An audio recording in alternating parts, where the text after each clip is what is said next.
ماما بابا ماما بابا ماما. بسم الله الرحمن الرحيم. السلام عليكم ورحمة الله وبركاته. halkan waxaan ku qabanayaa shir jaraa'id oo aan kaga hadlayo xaaladda uu ku sugan yahay Cabdiraxmaan Cabdilaahi Dabcasan. taariikhdu ah maanta 18 bisha 12/2017. shalay oo ay taariikhdu ahayd 17 Cabdiraxmaan isagoo ka cuntaynaya hodheel ku yaalla magaalada Hargeysa siiba xaafadda calaamadaha ee ka agdhow gegida diyaaradaha hodheel Carafa. ciidamada qaar ka mid ah ciidamada booliska ayaa ku xadgudbay Cabdiraxmaan oo u geystay jirdil iyo dhaawacyo aynu aragnay isaga oo ka hadlaya oo barnaamij toos kaga hadlaya dhibta soo gaadhay.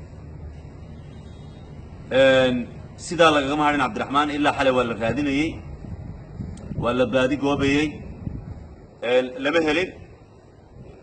maanta oo ay taariikhdu ahayd 18 bisha 12/2017 Cabdiraxmaan waxaa lagu soo weeraray goobtii uu deganaa hodheelkii uu deganaa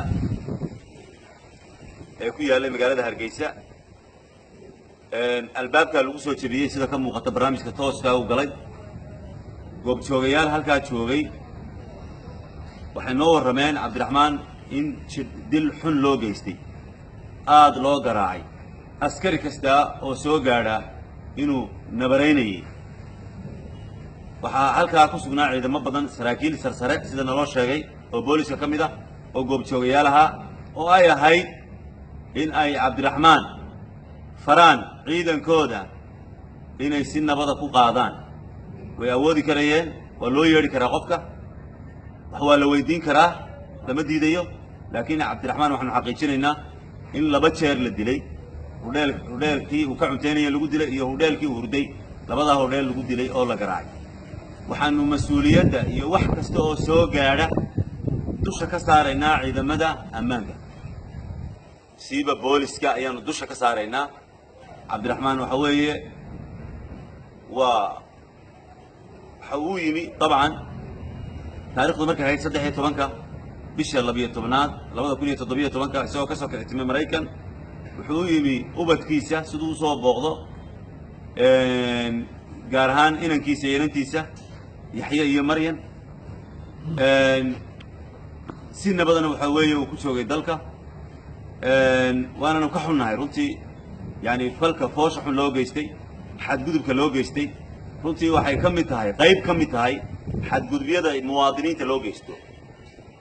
ciidamada ammaanku waxay ahayd marka ay muwaadinka qabanayaan in ay yani si degan ku qabtaan oo ay kaxeeyaan oo ay u yeedhaan oo nidaam la maro oo maxkamad la maro, qof si fudud loo heli karayo.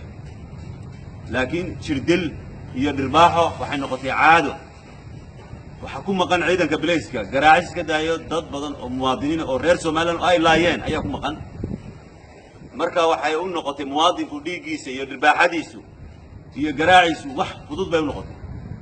falka ay sameeyeen lagu sameeyay Cabdiraxmaan waa fal aad u fool xun. waanu cambaaraynaynaa, waanana ka xunnahay, waxaananu dalbanaynaa in xorriyadiisa si degdega loo soo celiyo. السلام عليكم ورحمة الله وبركاته.